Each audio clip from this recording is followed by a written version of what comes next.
সম্মানিত ভিউয়ার্স, আসসালামু আলাইকুম। তুশিবা স্টুডিও ড্রাইভার সিরিজের আরও একটি নতুন ভিডিওতে আপনাকে স্বাগত। আজকের ভিডিওর মাধ্যমে আমি দেখাবো হচ্ছে তুশিবা স্টুডিও 523 এর প্রিন্টার ড্রাইভারটি কীভাবে খুব সহজে আপনার কম্পিউটার বা ল্যাপটপে সেট আপ করে নিতে পারবেন এবং কিভাবে এই ড্রাইভারটি ডাউনলোড করবেন এবং কোথা থেকে ডাউনলোড করবেন, সম্পূর্ণ প্রসেসটি দেখাচ্ছি আজকের ভিডিওতে। তো ভিডিওটি অবশ্যই গুরুত্বপূর্ণ হতে চলছে। কথা না বাড়িয়ে চলে আমরা মূল ভিডিওতে চলে যাচ্ছি।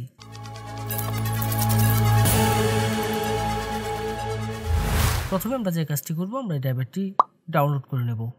ডাউনলোড করার জন্য আমি চলে যাব যে কোনো একটি ব্রাউজারের সার্চ বারে গিয়ে সার্চ করব হচ্ছে softwareshopbd.com। অবশ্য আমি ভিডিও ডেসক্রিপশনে ওয়েবসাইটের লিঙ্কটি দিয়ে দেব। softwareshopbd.com লিখে সার্চ করলে ঠিক এরকম একটা ইন্টারফেস আসবে এবং এখান থেকে আমি যে কাজটি করব, আমার কাঙ্ক্ষিত মডেলের যে ড্রাইভারটি রয়েছে সেটি আমি এখান থেকে ডাউনলোড করব। দেন এই সার্চ বারে চলে যাব, এখানে গিয়ে জাস্ট আমাদের যে কাঙ্ক্ষিত মডেলটি সেই মডেলটি এখানে সার্চ করব। দেন সার্চে ক্লিক করব। ক্লিক করলে আমার এই অ্যাভেলেবেল মডেলের প্রিন্টার ড্রাইভারটি চলে আসবে আমার সামনে। এখান থেকে আমি যে কাজটি করব, জাস্ট এই লিঙ্কের উপর ক্লিক করব। ক্লিক করলে এখানে বিস্তারিত সকল ইনফরমেশনগুলো দেখার একটি অপশন পেয়ে যাব। এখান থেকে সব কিছু আমরা একটু পড়ে দেখে নেব। আশা করব আপনারা সম্পূর্ণ বিষয়টি একটু ধৈর্য সহকারে পড়বেন এখানে নির্দেশিকাগুলো। দেন এখানে ডাউনলোডের জন্য দুটি লিঙ্ক পেয়ে যাবেন, যে কোনো একটি লিঙ্কের উপর ক্লিক করব। ক্লিক করলে ঠিক এরকম ইন্টারফেস আসবে আপনার সামনে। এখানে গুগল ড্রাইভে নিয়ে যাবে এবং দেন দুটি ফাইল একসাথে মাউস ড্র্যাগ করে সিলেক্ট করে ডাউনলোড করে নেব। এখানে একটি ফাইল পেয়ে যাবো হচ্ছে পাসওয়ার্ড আর একটি হচ্ছে ড্রাইভার। তো এখান থেকে ফাইলটা জাস্ট মাউসের রাইট বাটন ক্লিক করে ডাউনলোড করে নেব। দেন ডাউনলোড এনিওয়েতে ক্লিক করব। ক্লিক করে কিছুক্ষণ অপেক্ষা করতে হবে। কিছুক্ষণের মধ্যে ডাউনলোডটি শুরু হয়ে যাবে। ডাউনলোড করার পরে আমরা যে কাজটি করব, ফাইলটিকে ওপেন করে নেব। দেন এখান থেকে ওপেনে ক্লিক করব। ক্লিক করলে ঠিক এরকম একটা ইন্টারফেস আসবে আমার সামনে। রার ফাইল রয়েছে। রার ফাইলকে আমরা যখন আনজিপ করব, যে কোনো জিপ ফাইল বা রার ফাইলকে যখন আমরা এক্সট্রাক্ট করব, তার জন্য আমরা যে কাজটি করি, নর্মালি আমরা উইন্ডার ব্যবহার করে থাকি। যদি আপনার কম্পিউটারে উইন্ডারটি না ব্যবহার করা থাকে, অর্থাৎ উইন্ডারটি যদি ইনস্টল করা না থাকে, তাহলে যে কাজটি করবেন, আপনি উইন্ডারটি ইনস্টল করে নেবেন। এর জন্য ভিডিও ডেসক্রিপশন এবং আই বাটনে উইন্ডারের লিঙ্ক দিয়ে দেবো। আপনারা ওইখান থেকে গিয়ে জাস্ট উইন্ডারটি ইনস্টল করে নেবেন। দেন যে কাজটি করব, আমরা ফাইলটাকে ওপেন করব। উইন্ডারে যখন ফাইলটা ওপেন করব, ঠিক এরকম একটা ইন্টারফেস আসবে। এখান থেকে ক্লোজ করে দেব। দেওয়ার পর ইন্টারফেসটা দেখতে ঠিক এরকম হবে। এখানে একটি ফাইল পেয়ে যাব হচ্ছে ড্রাইভার। এই ড্রাইভারে ক্লিক করব। ক্লিক করলে এখানে জাস্ট আমি ড্রাইভারটা পেয়ে যাব। তো এখানে আমার পাসওয়ার্ডটা দিতে হবে। আমি যেহেতু শুধু ড্রাইভারটা ডাউনলোড করছি, আমি এখানে পাসওয়ার্ডটি ডাউনলোড করে নেই। তো এখানে আপনারা যে কাজটি করবেন, আপনারা জাস্ট এই ডাউনলোড অপশনে গিয়ে এখান থেকে পাসওয়ার্ডটি ডাউনলোড করে নেবেন। তো দেন এখানে এই মডেলের যে ড্রাইভারটি রয়েছে, সেই ড্রাইভারের এখানে পাসওয়ার্ডটি আমি দিয়ে দেব। পাসওয়ার্ড দেওয়ার ক্ষেত্রে এখানে একটি অপশন পেয়ে যাবেন, এটি হচ্ছে শো পাসওয়ার্ড। এখানে যদি টিক মার্ক দেওয়া থাকে, তাহলে আমি এখানে কিবোর্ড থেকে যে পাসওয়ার্ডগুলো টাইপ করব সেগুলো এখানে শো করবে। আর যদি আমি এখান থেকে টিক মার্কটি যদি উঠিয়ে দিই, তাহলে এখানে কোনো পাসওয়ার্ড শো করবে না। এখানে পাসওয়ার্ডটা টাইপ করে দেবো। দেওয়ার পরে দেন ওকেতে ক্লিক করব। ওকেতে ক্লিক করব। ক্লিক করলে ঠিক এরকম একটি অ্যালার্ট আসবে। দেন সফটওয়্যারটা এক্সট্রাক্ট হওয়া শুরু করবে এবং এক্সট্রাক্ট হওয়ার জন্য কিছুক্ষণ সময় নেবে। কিছুক্ষণ আমি অপেক্ষা করব। এখান থেকে যে কাজটি করতে হবে, এখান থেকে আমি ইএসের উপর ক্লিক করব।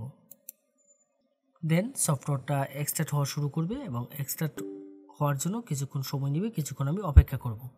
কিছুক্ষণ পরে ঠিক এরকম একটা ইন্টারফেস আসবে। এখান থেকে আমি যে কাজটি করব, I agree to the terms of the licence agreement, এখানে ক্লিক করব। নেক্সটে ক্লিক করব। নেক্সটে ক্লিক করার পরে ঠিক এরকম একটা ইন্টারফেস আসবে। এখানে অনেকগুলো অপশন পেয়ে যাব। চলে আসবে হচ্ছে recommended, printer driver, scanner utility, fax driver, custom install. তো এখানে আসার পরে আমি যে কাজটি করব, রিকমেন্ডেডে ক্লিক করব। ক্লিক করলে ঠিক এরকম একটা ইন্টারফেস আসবে আপনাদের সামনে। এখান থেকে নেটওয়ার্ক লোকাল পোর্ট এবং আরেকটি অপশন পেয়ে যাব হচ্ছে ইউএসবি পোর্ট। তো এখান থেকে যদি কেউ নেটওয়ার্কে কানেকশন করতে চান, তাহলে নেটওয়ার্ক লোকাল পোর্ট সিলেক্ট করে দেবেন।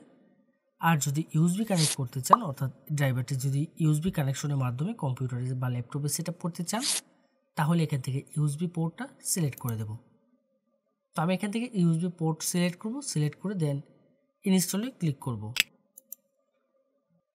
দেন এরকম একটা ইন্টারফেস আসবে। এখানে আমি যে কাজটি করব, আমি আমার প্রিন্টারটি সরাসরি কম্পিউটারের সাথে কানেকশন করে নেব। অবশ্যই ইউএসবিতে প্রিন্টারটি কানেকশন করে নেব এবং ইউএসবি কানেকশন করার ক্ষেত্রে আমি যে বিষয়টি লক্ষ্য রাখবো সেটি হচ্ছে আমার পিসি বা ল্যাপটপের যে ইউএসবি পোর্টগুলো বেশি শক্তিশালী সেই পোর্টগুলোর সাথে কানেক্ট করব। দেন ওকেতে ক্লিক করব। এখানে আসার পরে আমার আর কোনো কাজ করতে হবে না, আমার কিছুক্ষণ অপেক্ষা করতে হবে। কিছুক্ষণের মধ্যেই আমার প্রিন্টার ড্রাইভারগুলো সেট আপ হয়ে যাবে। এক এক করে এখান থেকে সবগুলো ড্রাইভার সেট আপ হয়ে যাবে। দেন এখানে ফিনিশের যে অপশনটি রয়েছে এই ফিনিশে আমি ক্লিক করব। ক্লিক করে এখান থেকে বেরিয়ে আসব। এখন আমি যে কাজটি করব, আমি এখান থেকে বেরিয়ে এসে আমি জাস্ট চেক করে দেখব আমার প্রিন্টার ড্রাইভারটি সেট আপ হয়েছে কিনা। অবশ্য চেক করার ক্ষেত্রে আমাদের যে কাজটি করতে হবে, আমার কম্পিউটারটি রিস্টার্ট দিয়ে নিতে হবে। কম্পিউটারটি রিস্টার্ট করে নেব, তাহলে দেখবেন প্রিন্টার এবং স্ক্যানার দুটি ড্রাইভারই পেয়ে যাবেন। অনেক সময় যে সমস্যাটি হয়, আমরা আমাদের স্ক্যানার ড্রাইভারটি খুঁজে পাই না। সেক্ষেত্রে আমরা যে কাজটি করব, আমরা স্টার্ট মেনুতে চলে যাব। এখানে গিয়ে জাস্ট সার্চ করব হচ্ছে ফটোশপ